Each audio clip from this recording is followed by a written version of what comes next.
So, you guys don't really hear me talk about Satan because I believe that even the darkness serves a purpose in life. A lot of times it redirects you or it teaches you something about yourself that you didn't know. So, I believe that there's always going to be both light and dark because the dark acts as a mirror so that we can eventually find our own inner light or our own connection to source, to God, to the universe, whatever you want to call it is okay, to infinite intelligence, to the source of unconditional love. But today I want to talk to you about Satan because I just got a wow message, like a jaw-dropping message.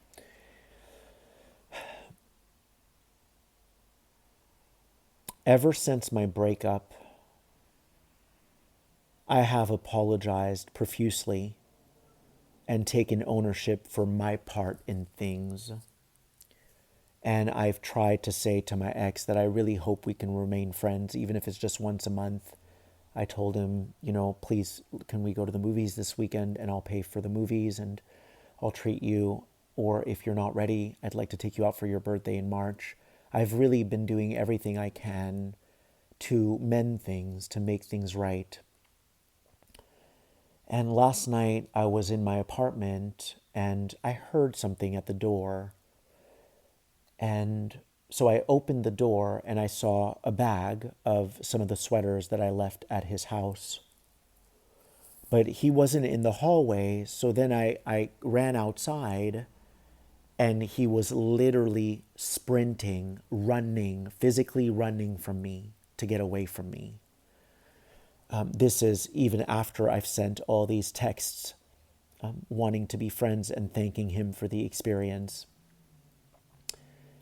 And in that moment, I was shown that people like me and you have such innocent hearts. We have such pure hearts that we don't hold on to negativity. We're able to move forward. We're able to not hold on to grudges. But my pattern, my whole life, my friends, has been that when you hurt, I hurt. Because you and I are one. And we're here as children of God, as children of the universe, to bridge the gap between us so that we can serve the universe in that way. Because no one is inherently bad. Some people are disconnected from God, and so they do evil things, or they hold on to grudges, or they have a chip on their shoulder, whatever, the list goes on. My point is, no one is inherently bad. And I believe that part of our work on this planet is to come together, irrespective of our differences, and learn how to close the gap so that we can bring peace to this planet, right? So me empathizing with you, understanding how you speak, understanding how you feel, and then you doing the same, and then we can bridge that gap, right? And then that brings heaven on earth. The reason why I want to bring up Satan today is because this morning God spoke to me very clearly. And God said to me, Phil, you have to stop chasing people. Okay? I've had falling outs with friends in the past, but I think it's part of our human nature because everyone is misunderstood and what we learn how to get along and how to relate. But some people in my life have completely abandoned me and didn't even give me a chance to redeem myself. And what God said to me today is Satan keeps you in its grips. Satan keeps you in his grips, keeps you captive, keeps you a prisoner by getting you to hurt when other people hurt and by continuing to try to rectify that situation to make things right. So Satan gets energy from you beating yourself up, from me beating myself up because I wasn't able to make things right. Okay? So it's okay to hurt when someone else hurts, and it's okay to make an attempt to rectify things, to bring resolution to situations. But if the person is, in my case, physically running from you, like my ex ran from me physically yesterday, if they're running from you, it means that they're still making a deal with Satan to hold on to a story, to hold on to a grudge. And in doing so, they remain prisoners to Satan. And up until today, I didn't see my own blind spot, that I was remaining a prisoner to Satan by, in a way, begging people to forgive me and to be in my life and to give me a chance in a different capacity, maybe as a friend, maybe as someone who sees you once a month, but I genuinely care deeply for people. But what God said to me today was, this is deep. God said that a lot of you watching me right now have a very pure heart and you don't hold on to negativity. You understand your part in it, right? And you want to try to make things right. But the problem is when you have a good heart, you're going to beat yourself up if the other person doesn't see you. You're going to keep beating yourself up if the other person doesn't see you. And what God said to me is that is Satan controlling you, getting energy from you through guilt. Satan knows how to make you guilt yourself over and over and over again. And when you guilt yourself, you're beating yourself with a hammer, right? Because you weren't able to reconcile the situation. God is unconditionally loving. And I think what God is asking of us right now, what the universe is asking of us right now, is to stop chasing people who are still loving you conditionally, who are still holding on to stories, who are still remaining prisoners to Satan.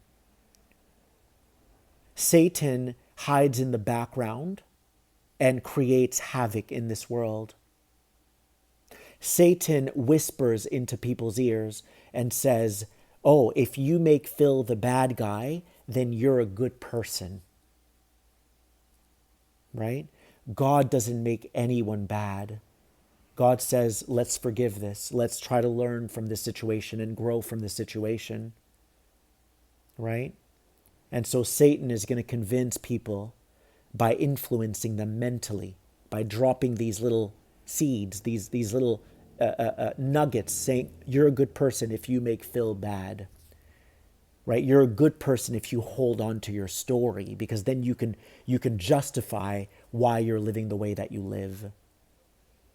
Failing to realize that we came here to bridge the gap in the name of God, in the name of Source, in the name of the light.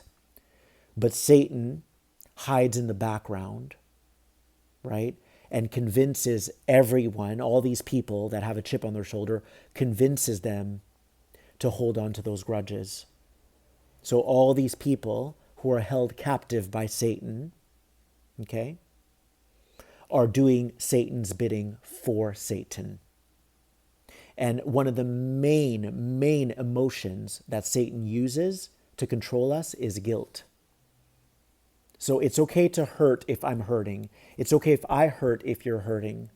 But if we're not able to meet in the middle, somewhere in the middle, and come together as children of God, right? And we hold on to the story that I'm the villain, which, by the way, my ex told me that I was on the trip. He said, you are the villain in this, right? There was no accountability. And so Satan will do that. Satan will get you to turn other people into the villain so that you can feel better about yourself and so that you never address the deeper trauma that God actually wants you to feel. We came here to feel uncomfortable in the body so that we can make peace with our past. We came here to feel, to heal our traumas. If we don't feel, we're vacating the body. We're using the mind, and that's where Satan can control you. Satan can't control you in your heart. Satan can only control you and manipulate you through the mind. And when you confront somebody, because you're holding them accountable, if they're not able to be there and listen to you, and all they do is make you the villain, it's because they're still not doing God's job. They're not fulfilling God's assignment. The assignment that God gave all of us is to feel the discomfort, to feel that trauma as it comes up for us when we're being held accountable. So, today's a really big day for me because God just illuminated me in a huge way. And I've been doing it gradually over time. Like when I stopped lifting weights a year ago, I was choosing God. I was choosing to be loved, not for my body or for people's perception of me and how I look, right? I was doing it in the name of God because I want to be loved for my soul and for my heart and not superficiality. You know, because so often people will upkeep these images of their body because they're internalizing other people's expectations. They're internalizing other people's judgments of them. And so they're making a deal with Satan to upkeep these images, to uphold their appearances because they're still judging themselves, because they're still feeling judged by others if they don't look that way. So we are like these antennas, and we receive and internalize other people's judgments of us. And in turn, we beat ourselves up with the metaphoric hammer because we don't think we're enough. And so we're always trying to uphold or upkeep these images so that we can appease others, so that we can be appealing to others, failing to realize we're making a deal with Satan. We're still playing in that game where everyone is passing judgment onto each other subconsciously. You don't even need words. If someone is judging you mentally, Satan is controlling you mentally. And then Satan is going to make you feel bad. It's going to try to get you to beg people to see that you're a good person, right? So Satan uses people's judgments of you, right? You receive this feeling that you're not liked by someone, that someone doesn't approve of you, and then you work overtime trying to get them to like you, trying to get them to forgive you. So I feel like I've just broken out of additional shackles today, and I hope that this message helps you. Just keep reminding yourself that you're already unconditionally loved by the source of unconditional love. The source of unconditional love, S-O-U-L, your soul loves you. God, source, loves you. And we have to turn away from the world of Satan now, which, by the way, this world is riddled with that energy. This world is drenched with traumas that are not being attended to, that are not being faced. And so it's going to be very difficult for you to be in healthy relationships with people. And so in the meantime, be in relationship with Source, with God, or with the people in your life who do love you unequivocally. Satan will keep utilizing guilt to keep you in its grips. It'll try to get you to beg people to give you another chance. And you'll know if they're on God's side or Satan's side based on their response to you. And someone running from me physically after I've apologized over and over and over again, and continuing to tell me that I'm the villain, is not my idea of unconditional love. It's someone, it can be all of us. I've made deals with the enemy as well. Someone who is choosing to play in Satan's world. And it saddens me because I really believe that we all came here to do this work together. But it's time to stay in a space of unconditional love and to no longer collude with Satan's world. I love you guys.